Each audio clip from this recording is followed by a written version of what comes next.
The Serpent of Blackwater Marsh, Chapter 1, Third Snakebite, Death.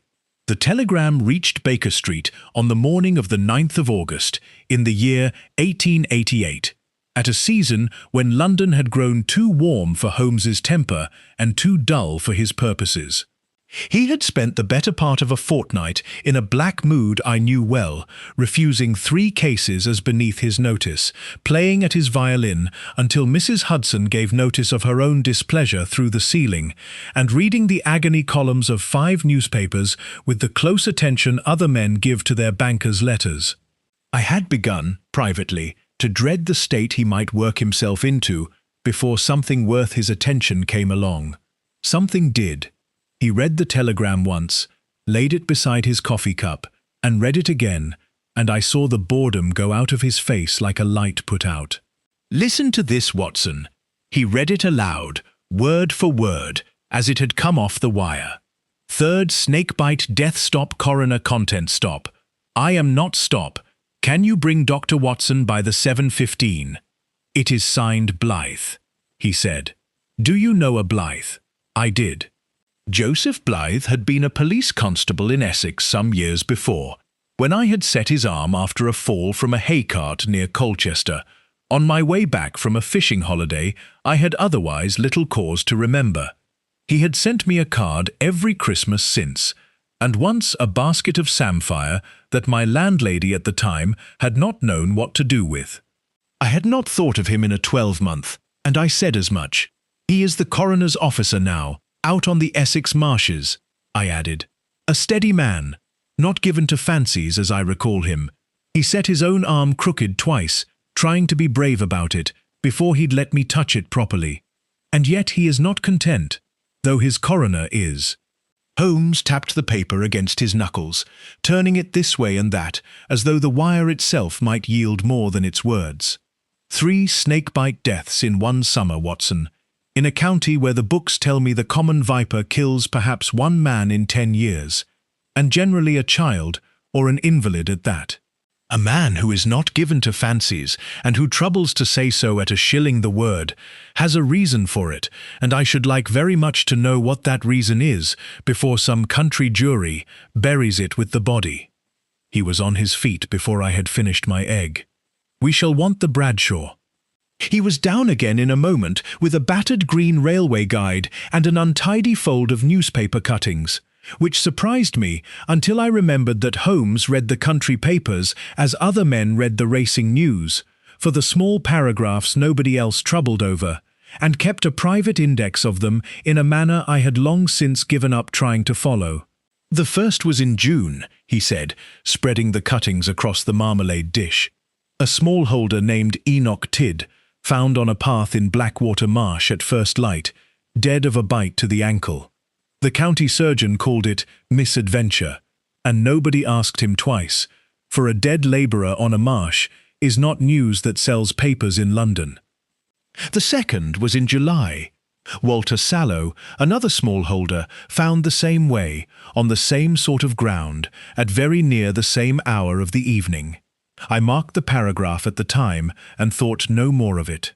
2 deaths in 2 months is poor luck for the vipers of one small marsh, Watson, but it is not yet a case, and I let it go by. Nobody troubled to set the 2 beside each other until Sergeant Blythe did so this morning and had the sense to be frightened by what he found. And the third? Aldous Pike.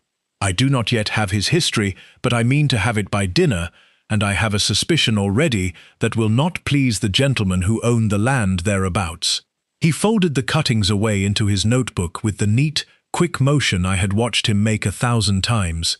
"Blythe's telegram tells me a great deal for 4 words a shilling, if one reads it properly.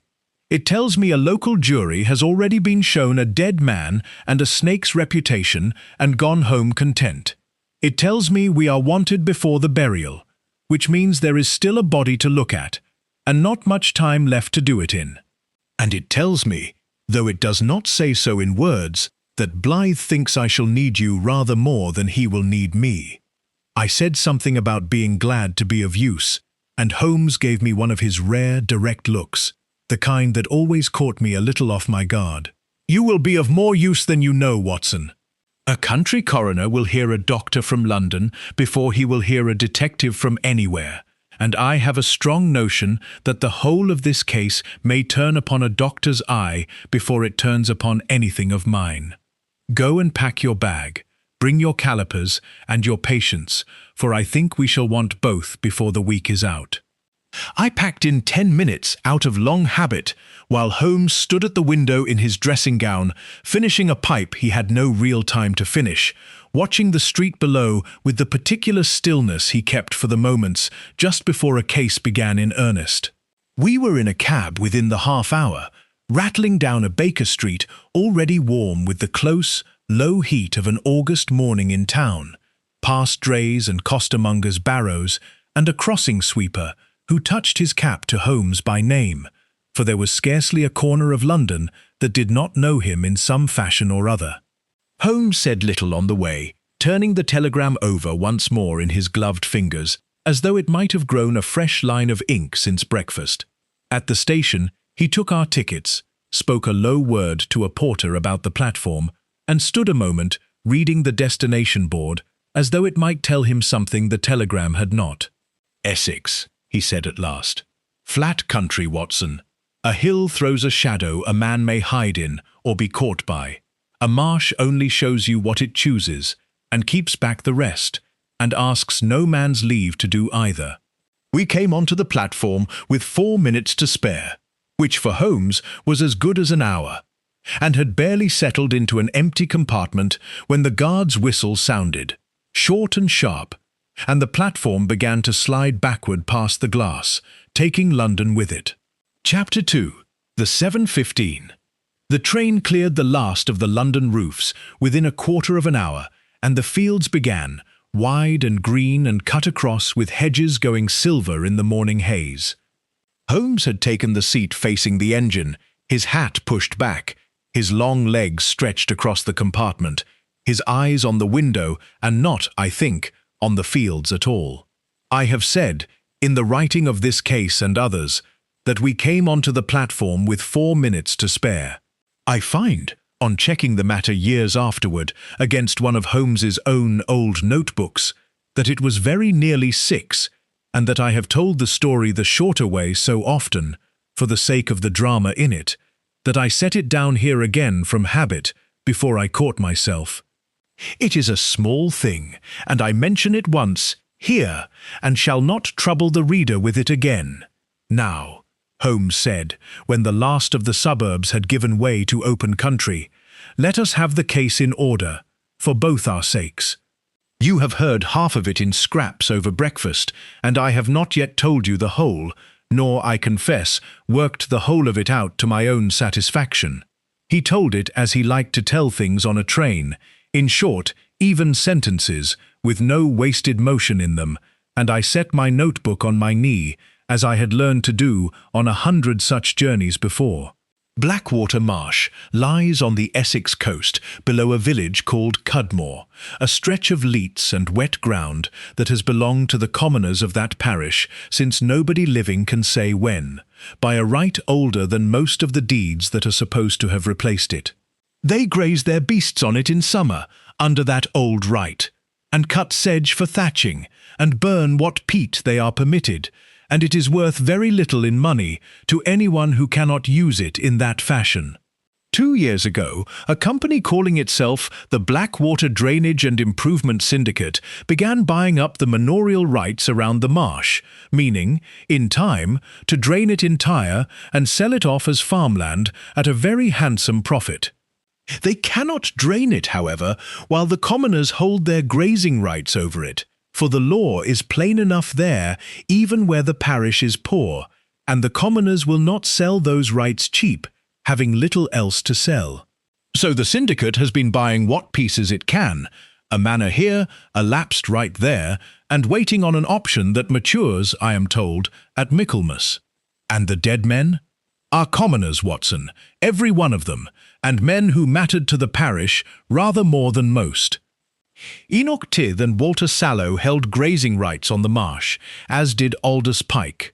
Pike, From what little the papers give me, and what Blythe's own reputation for sense assures me, was the sharpest man of the three, and not a man to be talked round by a smooth agent with a fair speech ready.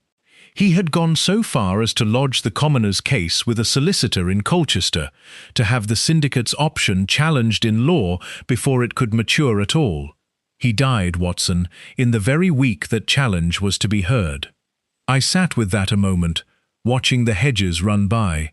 You think the syndicate is killing them off, one by one, to clear its own road. I think 3 men who stood between a company and a very great deal of money have died, this summer, of a creature that almost never kills a grown man in this country in 10 years together, and I think it worth a day of our lives to learn whether that is misfortune or arithmetic. I will say this much for the gentlemen of the Blackwater Drainage and Improvement Syndicate, and then I shall say no more of it until I have earned the right to say it with evidence behind me. A man who buys paper title to another man's rain and mud, and calls it progress because it will one day grow wheat instead of rushes, is a species I have met before in other guises, and never once warmed to. But dislike is not evidence, Watson, and I have hanged no man yet on the strength of my own temper, nor mean to begin with this one. He fell into one of his silences then, chin on his chest, hands folded before him, and I did not disturb it. I have seen him sit so for an hour together over a pipe at Baker Street, taking no food and saying nothing, while a case turned itself over behind his closed eyes like a stone in a slow stream, and I have learned that a question put to him in such a state is very often wasted breath. He did the same now, without even the comfort of his pipe, which the guard had asked him twice already to set aside, while Essex went past the window, and I read 3 chapters of a novel I could not afterward have named, so little of my attention did it truly hold. It was well past the halfway mark of our journey, the hedges giving way at last to a flatter, wetter country, the gulls beginning to show white and restless against a sky gone very pale with the sea's nearness, when he spoke again, so suddenly that I started and dropped my book. There is one thing I do not yet know, Watson, and I had rather tell you so plainly now than pretend to you later, when the case is closed and looks tidy in the telling, that I knew it all along. You have heard me do that once or twice in your accounts of me, and I have never yet corrected you, out of vanity more than honesty. What is that? I do not know why a serpent should keep a calendar, June, and then July, and now August, tidy as quarter days, as though something were being settled at each of them and settled on time.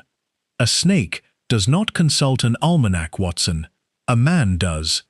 I do not yet know what that almanac says, nor why it should matter to anybody living that it be kept so exactly, to the very month, when a murderer, with any sense at all, would as soon have done his work in a single week, and had done with it. When I know the answer to that one question, I believe I shall know the whole of this case, and very little more will remain to be proved. He said no more, and the train ran on toward the coast, the last of the trees thinning into open sky, and I remember thinking, though I did not say it aloud, that I had rarely heard him put so much of a case into so few words, nor leave so plain and so honest a gap at the end of them. Chapter 3. The Land Between the Leats. Cudmore Holt was a single platform, a shed, and a porter who seemed to serve also as station-master, and Sergeant Blythe was on it before the train had properly stopped. A broad, grey-whiskered man in a helmet a size too small for him, wringing my hand as though he meant to test my splint work all over again after 10 years. "Doctor, and Mr. Holmes, sir, I'm sure I'm obliged, and I'll not pretend I've slept easy these 3 nights waiting to know if you'd come at all." He said it in different words 3 times before he had done, which told me a good deal about his state of mind, and I noticed Holmes let him run on a moment before cutting gently in. "The body," Holmes said, "is it still to be examined? Coroner's ordered it buried tomorrow forenoon, sir, same as the other 2. Misadventure, and no more said. I've no standing to hold it back on my own say-so, and my inspector thinks me a fool for troubling a London gentleman over a snake-bite. "Begging your pardon, sir." "Then we have today," said Holmes, "and we had better not waste it in talk on a platform. Show us the ground, Sergeant, and tell me as we walk exactly what you have seen with your own eyes, and exactly what you have only been told, for the two are not the same thing, and I shall want them kept separate in my mind." We walked. The village of Cudmore was a huddle of low, whitewashed houses and one square grey church tower behind us within 10 minutes. A place of perhaps 200 souls, and after that there was very little but the marsh, stretching flat and silver green to a horizon broken only by a line of low dark trees, and far off, the white glint of the estuary itself under a sky so wide and so pale that London, by contrast, seemed to me all at once a very small and crowded room. I had read of such country in books of natural history. I had not walked it. The ground did not so much end as thin, firm turf giving way to rush and sedge, and then, without warning that I could see, to a black ooze that sucked at the boot and let it go again with a small, private sound, as though the marsh had considered keeping it and thought better of the trouble. Everywhere the land was cut across by narrow channels of standing water, brown as strong tea, which Blythe called leats, running this way and that toward the sea in a pattern nobody but a marsh-born man, he assured us, could follow with any confidence at all. "You'll not go wandering off the paths here, gentlemen, not without one of us alongside," he said, and there was no exaggeration in his voice that I could detect, only the flat certainty of a man repeating a warning he had given many times before to men who had not always heeded it. "There's ground here'll take a man to the waist inside 3 strides, and give him no more warning than a change of colour underfoot, and not always that much." "How does a man learn it then?" I asked, for the question interested me as a doctor, quite apart from the case. "Learns it the way he learns to walk at all, doctor, from a child, on his father's hand, being shown where to set his foot and where not, and being smacked hard for guessing wrong more than once. There's crossings marked with a stake, driven where the ground's firm enough for a beast or a light cart, and there's ground beside them looks to a stranger's eye exactly the same, and isn't the same at all, not by a foot. It's not enough, mind, to know where the stakes stand. You've to know how to set your weight over them, heel first and slow, testing as you go, or the stake does you precious little good in the end. My own boy could cross blindfold at 8 years old, sir, and thought nothing of it.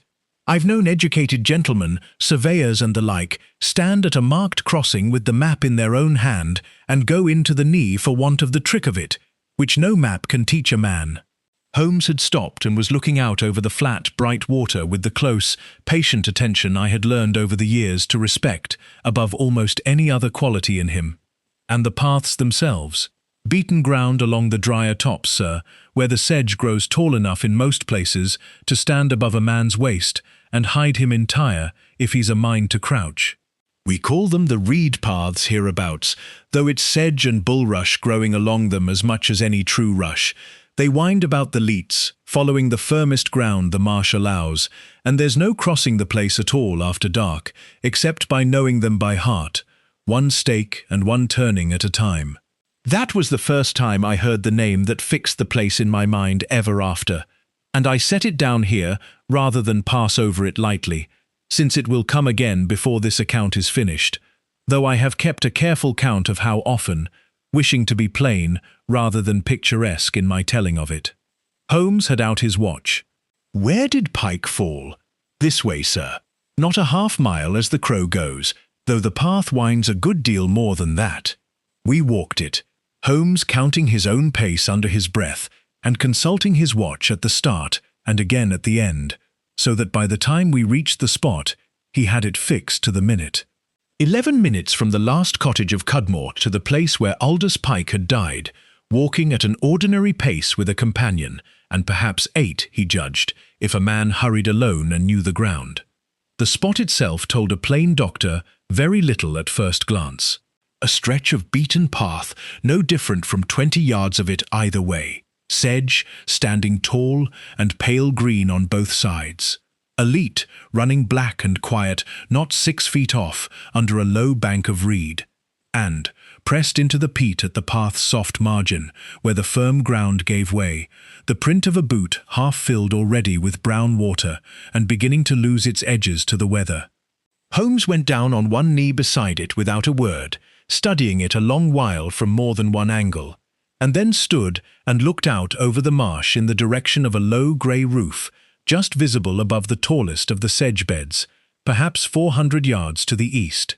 "Whose house is that?" "That's Mr. Vane's lodging, sir. The syndicate's naturalist.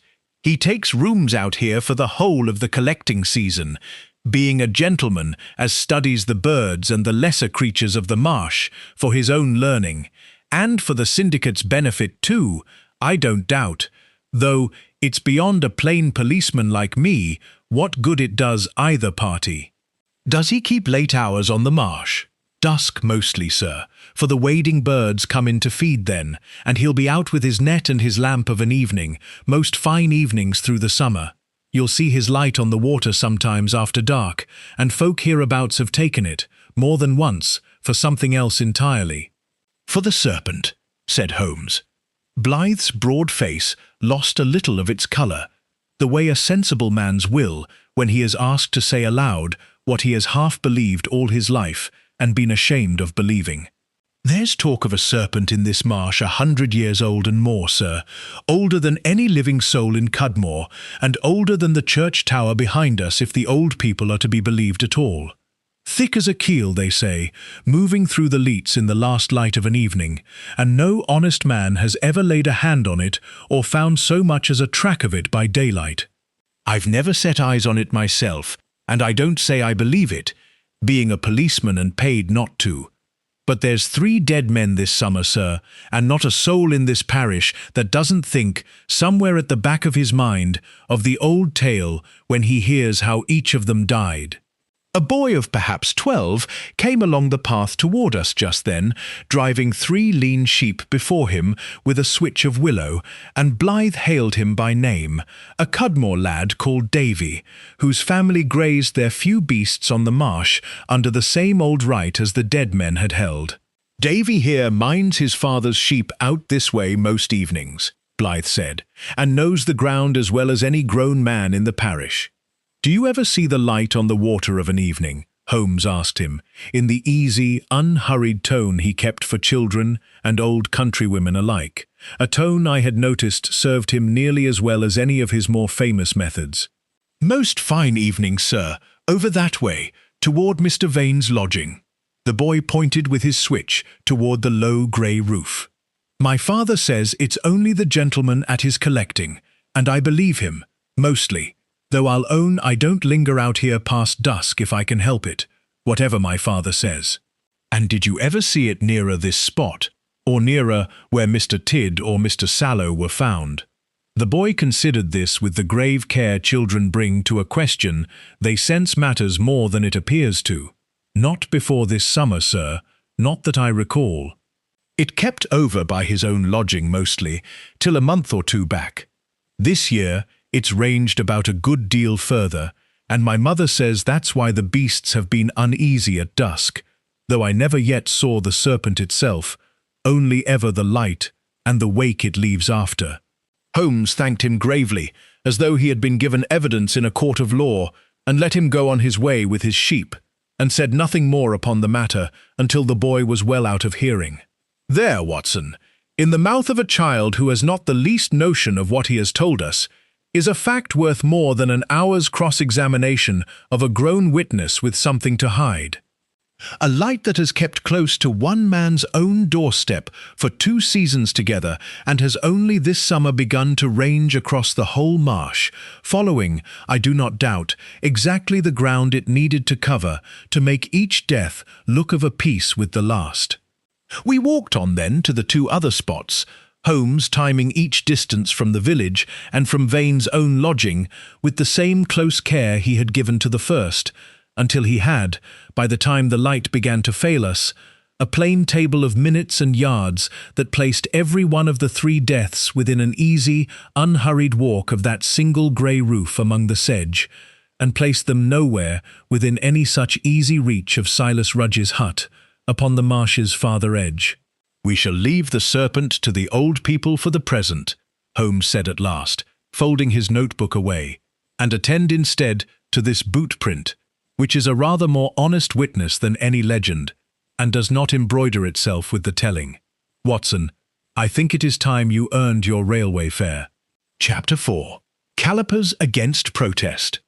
They had laid Aldous Pike in the church vestry, in a plain elm coffin not yet closed, and it was there, by the light of 2 borrowed oil lamps set close together against the failing afternoon, that I did the work Holmes had brought me 200 miles to do. We were not alone at it. Dr. Reeve, the county surgeon who had given his certificate on all 3 deaths, had come from Colchester at Ackworth's own insistence, a stout, red-faced man of 60, with the settled, faintly offended manner of a doctor who suspects his own judgment is about to be questioned by a younger colleague, and questioned in front of witnesses at that. "I have already examined the man, Dr. Watson," he said, before I had so much as opened my case. "Death by the bite of a viper, the fang marks plain upon the ankle, no other mark of violence upon the body anywhere. I have signed 3 such certificates this summer, and I do not relish being told by a gentleman I have not had the pleasure of meeting before this afternoon that my eyes are not to be trusted." "I do not doubt your eyes for a moment, Dr. Reeve," I said, and meant it, for the man was plainly no fool, only a busy county practitioner with 40 parishes on his book, and no leisure to measure what he had every reason to believe he already understood. "I ask only 10 minutes, and the loan of your own good sense to check my work when it is done, for I would rather be proved wrong by a colleague on the spot than be proved wrong in a London court a month from now." That won him over better than any argument of Holmes's could have done, and he stood by, arms folded, while I bared the ankle and set my lamp close and took out my calipers. Pike had been a big man once, I judged, though death and 3 days had taken the fullness out of him, a labourer of perhaps 45 years, with hands roughened by a lifetime of turf-cutting, and a face that even now kept something stubborn about the set of the jaw, as though he meant to go on arguing his case in the next world as stoutly as he had in this one. A viper's bite, in my experience of the textbooks and the 1 or 2 true cases I had seen during my army service, leaves 2 punctures where the fangs have struck home, set some little distance apart according to the size and age of the snake, and the 2 punctures rarely struck to an equal depth. A snake strikes from a coil, driving its head forward and downward in a single motion, and the mechanics of that strike, the angle of the jaw as it closes, the animal's own movement as it lands the blow and falls away again, will very nearly always drive one fang a shade deeper into the flesh than its fellow. I had seen the plates of every standard work I owned, and I had never once seen, nor read of, a pair of fang marks struck so precisely level and so precisely spaced as the 2 small blue-black points I found now upon Aldous Pike's ankle. I measured them 3 times over, to be certain of my own hand before I would trust my own eyes, while Dr. Reeve watched over my shoulder with a frown that had begun, by the second measurement, to lose a good deal of its earlier offence. "1/4 of an inch apart, Holmes," I said at last, "to the width of my caliper's smallest division, exactly 1/4 of an inch, and struck to the same depth, both of them, as near as I can determine without opening the wound further, which I do not think necessary." "You are certain a living snake could not do that?" Holmes asked, though I believe he knew my answer before he asked it, and asked chiefly for Dr. Reeve's benefit. "I am certain it would be a very great chance indeed if it did," I said. "Growth alters the spacing of a snake's fangs year upon year, so that no 2 adult vipers of different ages would be likely to match one another to so fine a measure, let alone strike so evenly that a careful surgeon could not tell one puncture from the other by depth alone. I have seen genuine bites from coiling strikes, Dr. Reeve, and they are never so tidy as this." Dr. Reeve was silent a long moment, turning the ankle gently in his own broad hand, and when he spoke again, his voice had lost every trace of its earlier stiffness. "I confess, I never thought to measure them one against the other, Dr. Watson, having no cause to doubt what my own eyes told me plainly enough on 3 separate occasions. I am not too old to own myself wrong when a younger man shows me my error with proper courtesy, and I will sign whatever you ask of me tonight, and gladly." "What does it mean, gentlemen?" Blythe asked, who had come nearer without seeming to notice he had moved. "It means," said Holmes, before I could answer, "that these 2 small marks were not made by a mouth that closed upon living prey, but by an instrument that was set down and pressed home, evenly, by a hand that meant it to look exactly like the last one and the one before that. And an instrument, Sergeant, unlike a serpent, has an owner, and an owner may be found and questioned, which is a good deal more than any man may do with a snake. But the first 2 men," Dr. Reeve said, "Tidd and Sallow, I signed those certificates myself and buried the doubt along with them, I am ashamed to say." "I think, in their graves not so very deep," Holmes said, "and we are going to ask Magistrate Ackworth this very afternoon for leave to open both of them. If Dr. Watson finds the same 1/4 of an inch upon both, we shall have our foundation laid, and we may begin, at last, to build upon it something a court of law will not laugh out of the room." Chapter 5. 2 Graves in June and July. Magistrate Ackworth was a dry, sensible old gentleman, with a face like a closed ledger, who heard Holmes out for perhaps 10 minutes in his own small study, asked me 2 sharp and entirely sensible questions about the reliability of caliper measurement upon tissue 5 and 8 weeks decomposed, and then signed the exhumation order with the plain air of a man who disliked the necessity extremely and trusted the reasoning behind it a good deal more. It was a grim afternoon's work, and I will not linger upon the particulars of it beyond what the case requires of me. For a churchyard at dusk, with 2 graves standing open in it, is not a scene I care to dwell upon even now, so many years afterward. Enoch Tidd, dead 8 weeks, and Walter Sallow, dead 5, had each of them the same small pair of marks upon the ankle that I had found on Pike that morning, and on each of them, working now with a steadier hand for the practice, I found the spacing to be, within the limit that any instrument could honestly promise me, the very same 1/4 of an inch, and the depth of each pair the same, one fang to the other, as though struck by a single steady pressure applied with care, and not by any living, coiling thing, at all. 3 men, Holmes said quietly, when I had given him the figures beside Sallow's opened grave in the last grey light of the evening, killed a month apart, each by a hand steady enough and patient enough to leave exactly the mark the last hand left. That is not a serpent's habit, Watson. Nature does not repeat herself so exactly, out of laziness if nothing else. That is a craftsman's habit, and a cold one. We came back into Cudmore in the deep blue of early evening, the last light going gold and then grey along the church tower, and it was there, at the door of a low whitewashed cottage at the village's edge, that I met Ruth Pike. She was a small, worn woman of perhaps 40, in a black shawl too heavy for the warm evening, and she came out to us before Blythe had well finished his knock, as though she had been standing behind the door, listening for a step, upon her path, this 3 days together. "You'll be the London gentleman." She looked at Holmes, and then at me, and something in her face decided, then and there, that we were to be trusted, or else that she had no strength left over to be careful with strangers. "Come in, then, and sit, though I've little enough in the house to offer you beyond a chair and my own tongue, and you're welcome to both."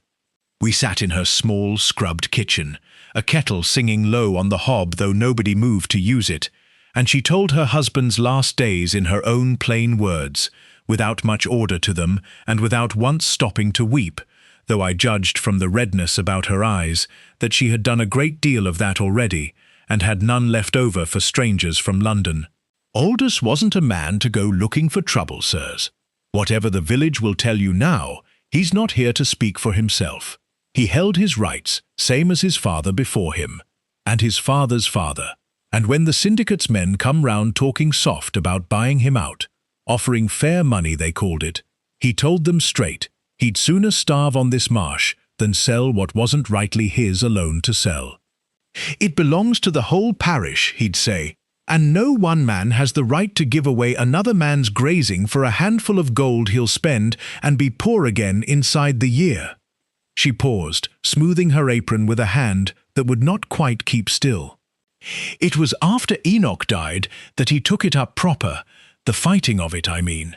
He said if one man could die of a snake in a place that never saw such deaths in living memory, another might too, and he wasn't minded to wait about and find out which of them it would prove to be. He went to a lawyer in Colchester, a Mr. Hallowell, and paid him out of what little we had put by, and Mr. Hallowell wrote back that there was a fair case to be made, that the syndicate's whole purchase turned on a right-of-way they'd no proper claim to at law, and that it ought to be heard before ever their option matured. When was the case to be heard? Holmes asked, very gently. He had a letter fixing it for the last week of this month, sir, and I never saw a man so pleased over a piece of paper as he was that morning.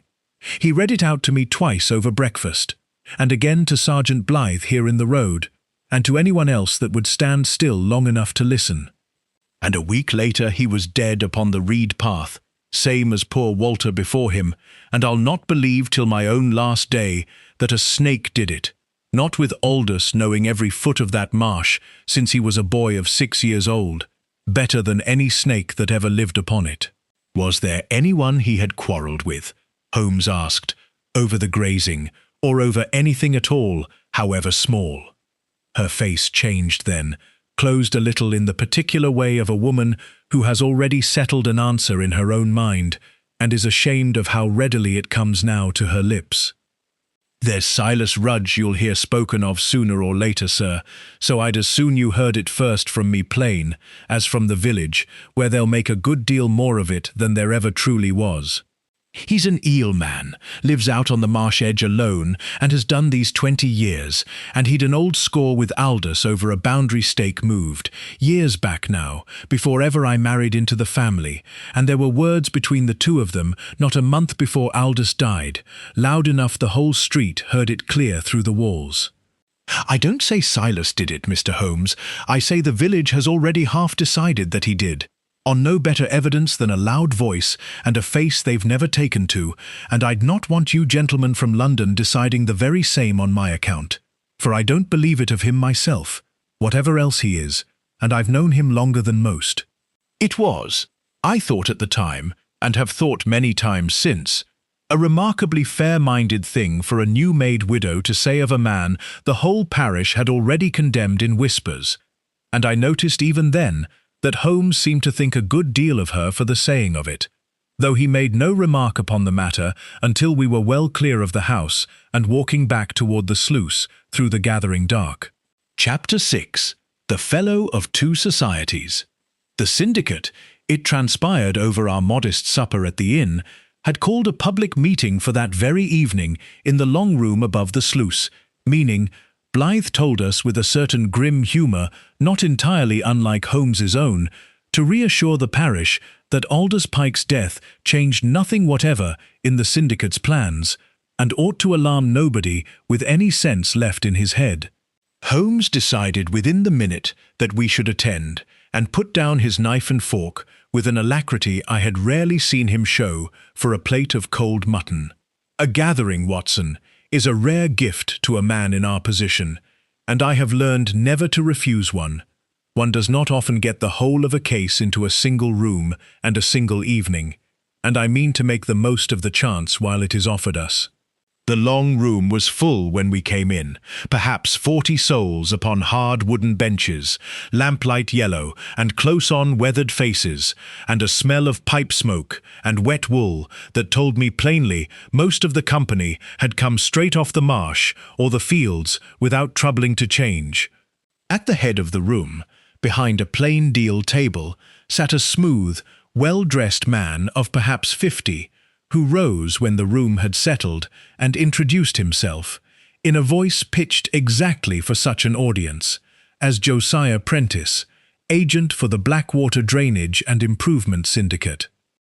He spoke for some 10 minutes, and I will not set down the whole of it, for it was the sort of speech that says a very great deal and commits itself to nothing at all. Regret for the parish's loss, expressed twice over in almost the same words. Assurance that the syndicate's dealings had been, were now, and always would be fair and open to every man in the room. A hope, delivered with a small, practiced smile, that no ill-informed talk of serpents would be allowed to poison what he called the good feeling between the syndicate and its neighbours. He used the word fair 4 times that I counted upon my fingers beneath the table, and I noticed Holmes counting also, with a small dry look that told me we had arrived, independently, at the very same figure. A man near the front, a weathered smallholder I did not know by name, rose unbidden partway through and asked, in a voice that shook a little with more than age, whether the syndicate meant to press its purchase any the sooner, now that Aldous Pike was in his grave and could no longer speak against it in a Colchester court. Prentice answered smoothly that the law would take its own course in its own time, and that the syndicate had every confidence in its own title. A reply that satisfied nobody in the room, myself included, and drew a low, uneasy murmur that took Prentice a full minute to talk over. Beside him, a little apart, sat a tall, spare gentleman of perhaps 40, in good tweed a little marked with peat at the knee, his hair cropped close and grey at the temples, his hands folded before him with a stillness I noticed even across the crowded room. When Prentice sat, this man rose in his place unbidden, and a low murmur went through the benches that told me he was known to every soul present, and not entirely liked by any of them. "Mr. Vane will say a word on the natural history of the marsh," Prentice announced, "since so much foolish talk has been abroad this summer, and I am sure we shall all be glad of a learned man's opinion, given plainly and without fear or favour to any party." Cyril Vane spoke well, in the flat, patient tone of a man long accustomed to lecturing those he privately considers his inferiors in learning, and never once troubling to hide it beneath any warmth of manner. He told the room, a Fellow of the Zoological Society, and of the Linnean Society besides, and had studied the wildlife of Blackwater Marsh for 3 seasons past on the syndicate's behalf, cataloguing its birds and its lesser creatures with a view, he said, to a proper scientific account of ground too long left to superstition and old wives' tales. The common viper, he continued, was indeed present upon the marsh, and had been driven inland that particular summer by an unusually wet spring in numbers a good deal greater than the ordinary, and it was his own considered opinion, offered with the authority of 2 learned societies squarely behind it, that 3 unfortunate men had met with 3 unfortunate and entirely natural accidents, no more sinister than that, and that a serpent old enough to carry 100 years of parish folklore behind it, and thick, by report, as a keel, was, in his own careful words, exactly as real as the ghost said to walk the church tower behind us, which was to say, not real at all, and never had been. It was smoothly done, delivered without a single hesitation from a man who plainly did not doubt his own authority for one moment, and I saw more than one weathered head in the room nodding along with it, glad, I think, to be told by a learned gentleman that the old fear might safely be set down at last and no more thought of. I saw also, sitting near the back beside the door, a big, weather-beaten man in an eel-catcher's boots and a face like a closed door, arms folded across his chest, who did not nod at anything Vane said, and who left the room the very moment the meeting broke up, before Blythe could so much as point him out to us by name across the crowd. I did not truly need the pointing. I had already guessed, from the small, deliberate space the benches near him had kept between themselves and his shoulders, that this was Silas Rudge. Holmes said very little through the whole of the meeting, sitting near the back, with his hat low over his eyes, as though half asleep. But I noticed him watching Vane's boots rather more closely than his face throughout the speech, and when we came out at last into the cool of the evening, He stood a moment on the inn step, looking back up at the lit windows of the long room above us. A well-made speech, Watson, and a little too well-made, perhaps, for a man defending nothing more than the reputation of a marsh he does not himself own a foot of. But it is early yet to say so out loud, and a false scent chased too soon is very often worse than none pursued at all. Tomorrow I think we had better learn a good deal more about Mr. Silas Rudge, since the whole parish appears to have convicted him already in its own quiet way. And a case that convicts itself before the evidence is properly in is exactly the sort of case I have learned, over many years, to like the very least of all. We took a late supper alone in the small parlour Yarrow kept for guests of the inn, a cold pie and a jug of his own cider, and Holmes ate almost nothing of either, pushing the pie about his plate while his mind ran on elsewhere, a habit of his I had long since stopped remarking upon aloud, though I made a private note, as his doctor as much as his friend, to see that he ate a proper breakfast before we did anything more strenuous than talk. "You did not care for Mr. Prentice," I said, more as an observation than a question.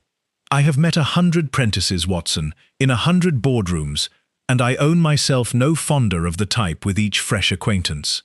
He believes, I think, quite honestly, that he does nothing wrong at all, buying up an old right here and a lapsed manor there, and would be genuinely astonished to be told that 3 dead commoners lie at his syndicate's door, whatever hand actually held the instrument.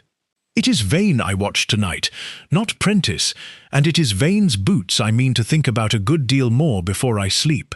"You are certain, then, already?" "I am not yet certain of anything I could swear to before Ackworth, and I dislike saying so aloud even to you, for I have been wrong before now, though I do not care to be reminded of it too often." He allowed himself the ghost of a smile at that, the nearest thing to a joke I had heard from him in 3 days. "But I will tell you this much, Watson, and you may set it down in your notebook if you like. A man who stands up before 40 frightened people and explains away 100 years of local dread with the calm authority of 2 learned societies behind him is either entirely innocent and has nothing whatever to prove, or he has spent 3 long seasons building precisely that authority for the one evening he would need to spend it all at once. I do not yet know which. But I have rarely in my life met an entirely innocent man who took quite so much evident pleasure in being believed." He said no more that night, and sat a long while by the small parlour fire with his empty pipe unlit between his teeth, in the particular stillness I had come to recognize, over many years and many cases, as the shape his thinking took when it had very nearly, but not quite, arrived at its end. Chapter 7. The Whisper Against the Marsh. We found Silas Rudge the next forenoon at his own door, a low turf-roofed hut set upon a slight rise at the very margin of the marsh. Nets and eel traps hung out along its one outer wall to dry in the morning sun, and the man himself mending a willow creel with hands so scarred and weathered by wind and water that they looked to me more like tools of his trade than ordinary flesh at all. He did not rise when we came up, nor offer us so much as a seat upon the bench beside his door, and answered Holmes's first 2 questions with no more than a flat yes or a flatter no, until Holmes, in a manner I had seen him use before, with men who mistrust gentlemen from London on principle and long habit, sat himself down uninvited upon an upturned bucket and began instead to talk of the marsh itself, of the eel's habits in different weathers, and the best manner of setting a trap against a falling tide, until Rudge, almost despite his own plain intention to say nothing whatever, began at last to talk back. "They've settled it in the village that I did for Aldous Pike," he said at length, not looking up from his mending. "Over a stake moved 20 years back, if you'll credit such a thing, and words we had a month since that I'll own were loud enough on both sides, though they came to nothing more than words between 2 stubborn men, and never once to blows, whatever the tale's grown to by now." "What was it you quarrelled about, precisely?" Holmes asked. "Money he thought I owed him from his father's time, and I don't say he was wrong in it, only that I hadn't got it to give him. Not then nor now. I never touched him, Mr. Holmes, not that day nor any other day of his life, and if the village has decided otherwise, it's because I keep myself apart and don't trouble overmuch to be liked, which is a poor sort of evidence to hang a man upon, though I'll grant you it's hanged better men than me on less.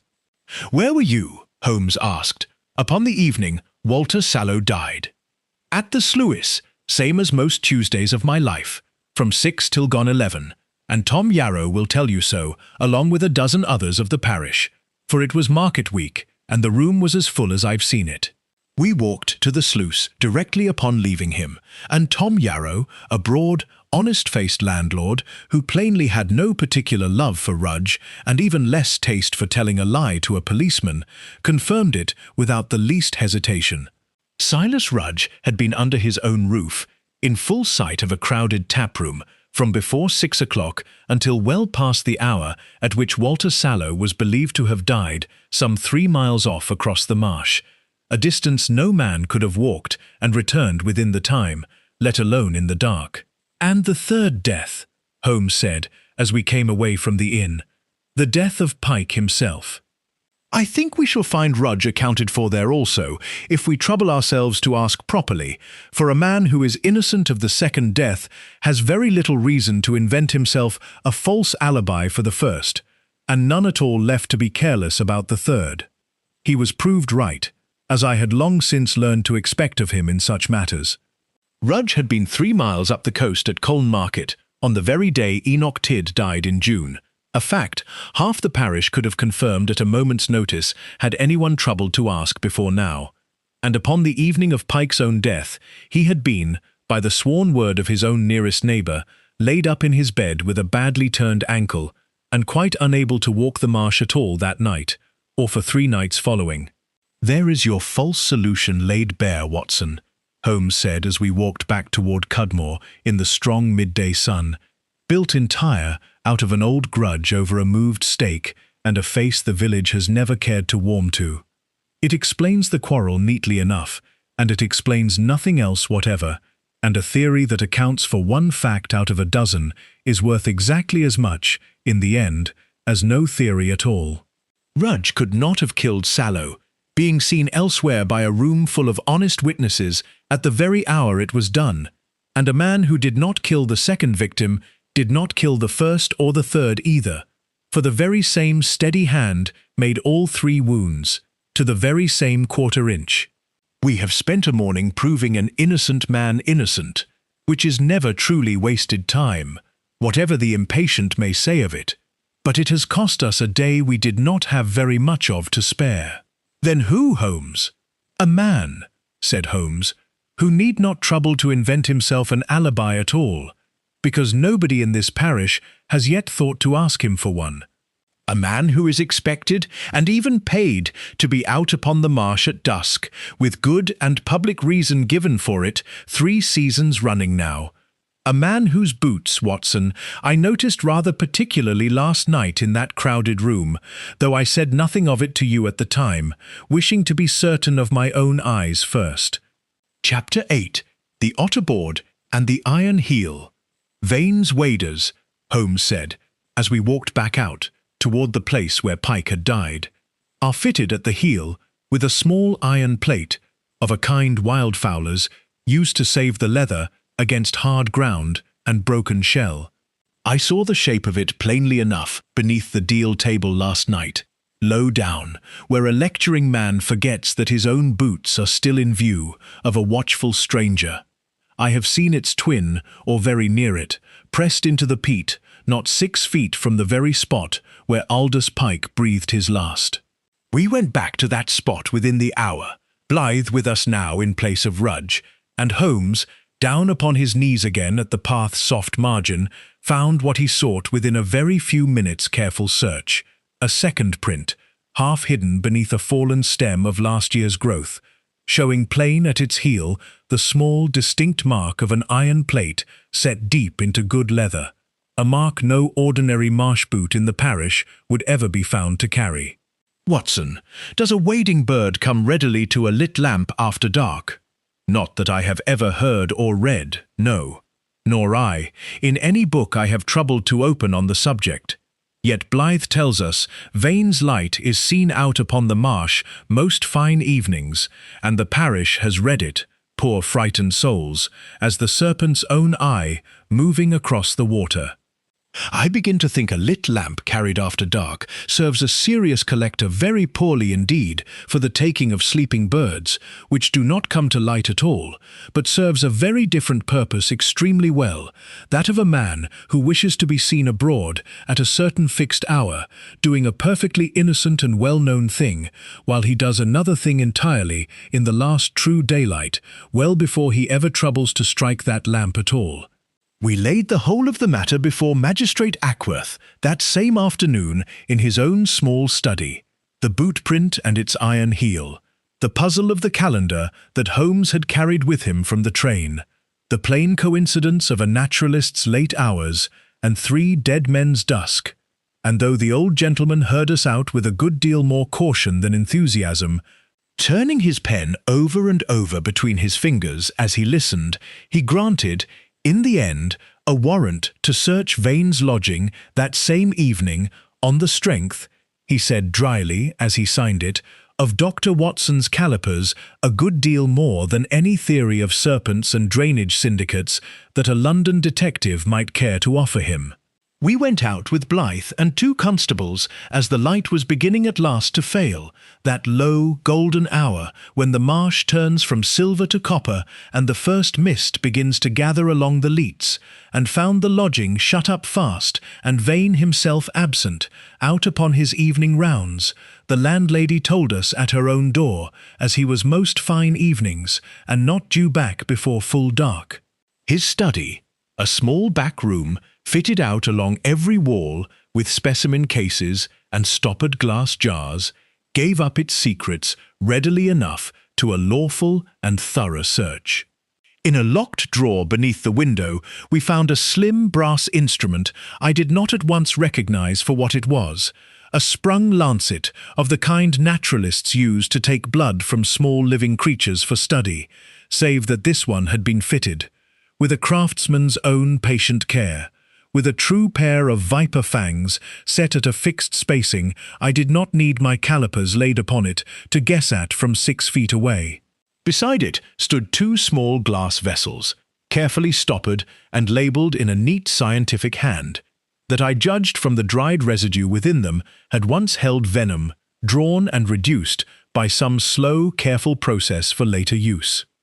And pinned above the desk itself, marked in fine black ink over a surveyor's printed plan of the whole marsh, hung a map of every crossing upon Blackwater Marsh, each one noted in Vane's own hand as staked or unstaked, safe or false, a document that must have cost him, I thought, very nearly as many patient hours as his study of the birds themselves. He built himself a false serpent to explain away the true one, Holmes said quietly, studying the map by lamplight, with his hands clasped behind him. An otterboard, towed at dusk on a long line, will throw a wake across still water that any half-frightened eye, already primed by 100 years of old tales, will read without difficulty as a great creature's back moving beneath the surface. It is an old wildfowler's trick, used honestly enough by a great many collectors before him, and he has turned it, very cleverly and very cold-bloodedly, into his own alibi and the whole parish's ghost story at one and the same stroke.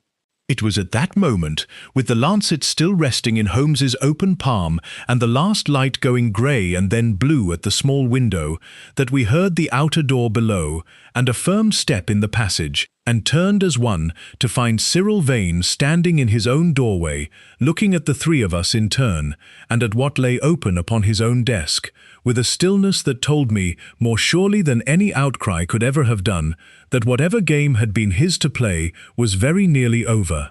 Chapter 9. Bogged to the waist. He did not speak at once. He looked at the lancet in Holmes's hand, and at the map upon his own wall, and something went quietly out of his face that had been holding it together until that moment, so that for an instant, before he mastered himself again, I saw beneath the learned gentleman only a tired and frightened man, very near the end of his own resources. "You have been thorough, Mr. Holmes." "I have had good teachers," Holmes said, not unkindly. "Dr. Watson's calipers chiefly, which found what no unaided eye could have found. Shall I give you the whole of it, Mr. Vane, in order, as I have built it?" A man condemned generally prefers to know exactly what has convicted him, and I find I owe you that much courtesy. Whatever else I do not owe you. Vane said nothing, but neither did he look away, and Holmes went on, in the calm, even voice I had heard him use only at the close of a case, when there was no longer any need for haste. "It began with a measurement, not with a suspicion. Dr. Watson found the fang marks upon all three bodies struck to the same quarter-inch, time after time, and equal in depth besides, which no living, coiling snake has ever been known to manage twice together, let alone 3 times, running across a whole summer. That told us an instrument had done the work, and an instrument must have an owner with the skill to use it. It told us also, since the same instrument had clearly served for all 3 deaths, that we were looking for one hand only, not for accident repeated by chance." "But the thing seen on the water, sir," Blythe put in, unable, I think, to keep silent any longer upon the point that had troubled him most of all. "Half the parish has seen it with their own eyes, and sworn to it before me on the book. And every one of them, Sergeant, saw it at dusk, across still water, at a distance no man could closely judge. And every one of them had 100 years of his grandmother's tales ready in his mind before ever he looked out across the Leat at all. An otterboard towed behind a boat on a long line, low in the water, throws a wake that will pass for the back of any creature a frightened man already half expects to see. Mr. Vane is, by his own public account, a most accomplished collector, and I have no doubt at all that he has used such a board honestly enough on many an evening these 3 years past. He had only to use it a little more often, and a little further from his own door, in the summer just gone, to turn an old story into a living alibi that stood guard over him each time he was seen abroad, at the very hour a man was dying not far off. "And the boots?" I asked, for I wished the point set down plainly, having found the first print myself. "Iron-heeled, for hard going, as any sensible wildfowler's boots are made. I saw the shape of the plate beneath the table last night, in the long room, where a man lecturing 40 people minds his voice and his learning, and forgets entirely what his own feet are doing below the board. I have since matched that plate to my own satisfaction, and I think to Sergeant Blythe's, against a print not 6 feet from where Aldous Pike died. It is not evidence a court will hang a man upon by itself, Mr. Vane, but it was evidence enough to ask a magistrate for a warrant, and the warrant found the rest for us." "The lancet," Vane said quietly, as though naming it himself were the last small act of honesty left open to him. "The lancet, and the venom drawn and kept in a scholar's own neat glass, and above all your map, marked in your own hand, of every crossing on this marsh, staked and unstaked, safe and false. A guilty man does not commonly trouble to chart a whole marsh's dangers unless he means, one day, either to use that knowledge upon somebody else or to save his own skin by it should the need ever arise. I think you meant it for both purposes at once, and I think tonight has answered which purpose it has actually served you. You spoke of a calendar on the way out from London, I said, wishing, for the sake of the account I knew even then I should one day set down, to hear him finish the thought aloud, as he had first given it to me on the train. I did, Watson, and I have your answer for you now, if Mr. Vane will forgive me the plain speaking of it in his own hearing. A serpent does not consult an almanac. A syndicate does. Mr. Vane's employers hold an option upon this marsh that lapses at Michaelmas, a few short weeks from tonight, and could not be exercised while the commoners held their grazing rights firm against it. Mr. Vane needed that resistance broken, and broken quietly, well before the quarter-day came round, and so he took his 3 men one at a time, at whatever interval his own nerve and his own careful hand could bear between one death and the next, and dressed each of them in the one disguise this marsh would believe, without ever troubling to ask a second question of it. June, and July, and now August. Tidy as quarter days, because it was, in the plainest sense, quarter-day business that drove him to it. Pike would have beaten us in the courts, Vane said. And there was, beneath the flat scholar's voice he still kept even now, something that might almost have passed for grief in an ordinary man. A fair case, his own lawyer called it, in a letter I was shown before ever it reached Pike's own hand. 3 years of my own proper work upon this marsh, gentlemen, 3 whole seasons of careful, patient study that half of learned London would have envied me the chance to make. All of it thrown over in a moment for a peat cutter's grazing right because some country solicitor in Colchester found a flaw in an old deed nobody had troubled to read closely in 80 years. I did not set out, when first I came to this marsh, to become a murderer. I set out to save an investment, and my own place in it, and I found, when the moment truly came upon me, that I had both the means and the knowledge close to hand, and very little left in my own heart to lose by using them. You have a great deal left to lose now, Holmes said quietly, and I think, looking at your face, that you know it a good deal better than I could tell you. It was Vane's own eyes, going past us suddenly to the darkening window, that warned me an instant before his feet moved.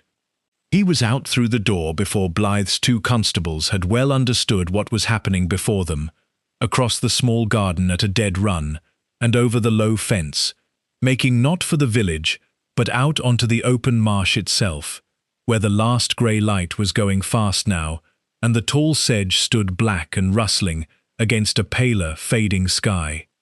We went after him at once, Holmes ahead of me with a speed I had not fully credited to a man of his build even after so many years at his side. Blythe shouting for his men to spread wide and cut the lower path below, and I came last of all, my old wound aching hard with the sudden pace, my heart going harder still against my ribs with something that was not only the running.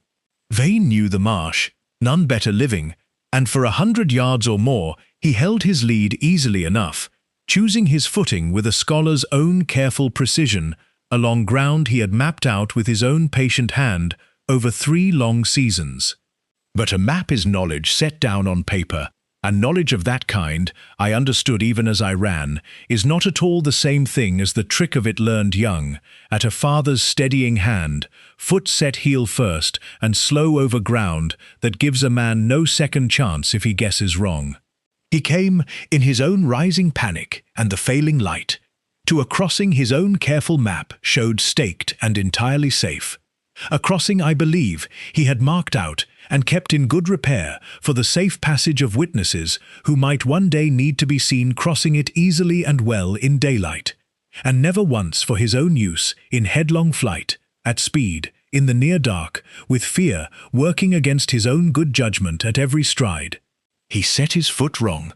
I heard the change before I clearly saw it, a soft, sudden, sucking alteration in the very sound of his own running feet, and then a short, high cry, more startled than truly afraid at first, and by the time Holmes and I came up to him, he was fast to the waist in black ooze that had opened beneath him like a mouth, and closed again the moment he stopped struggling against it, exactly as Sergeant Blythe had warned me, upon our very first walk together, that such ground would do to any man unwary enough to trust it.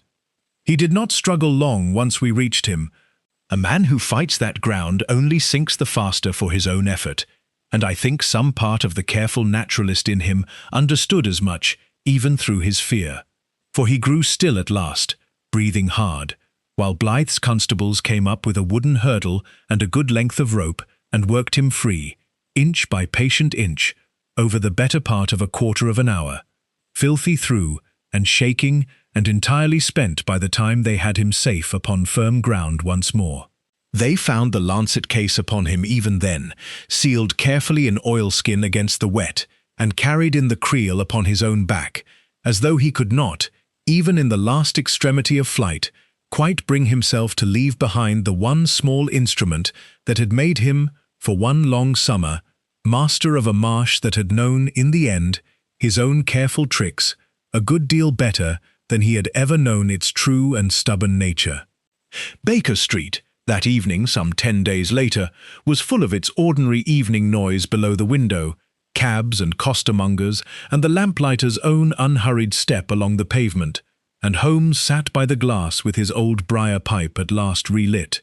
The case as good as closed behind us, the syndicate's option lapsed for good want of a naturalist left to swear before any court that the marsh was safe and always had been, the commoners' summer grazing secure now for another year at the very least. "The Blackwater serpent," he said at length, watching the lamps come up one by one along the darkening street below, "may go back now to its proper old work, Watson, which is to be glimpsed now and again by some frightened soul at dusk, and to do nothing whatever beyond that small service to an old story. It is, on the whole, a far better and a far gentler occupation for a serpent than the one poor Mr. Vane found for it this summer, out among his reeds and his careful staked crossings, and I confess I am not sorry to leave it there, doing nothing at all." He said no more upon the matter that evening, and I did not ask him to. Some cases end best, I have always found, in a short sentence and a quietly closed door, and this, of all the many I have set down over the years, was very much one of them.